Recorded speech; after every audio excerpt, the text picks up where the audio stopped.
Next comes the letter E. E. Let's play a guessing game. Does anyone know what this is? It looks like a wall to me, said one child. No, it is a rope, said another child. No, it has spears, said the third child. I think it's a snake, said the fourth child. No, I think it's a trunk, said the fifth child. No, I think it's a fan, said the sixth child. What do you think it is?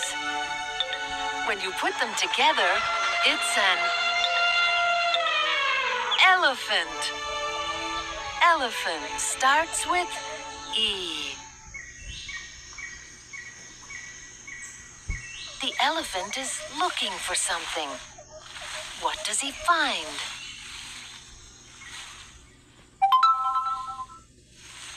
It's an egg. Egg starts with E. No, Mr. Elephant, don't eat the egg. Oh, good, Mr. Elephant. Now, who's riding the elephant? Hey, that's me.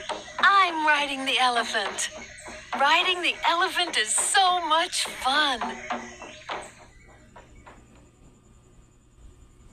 Next letter is F.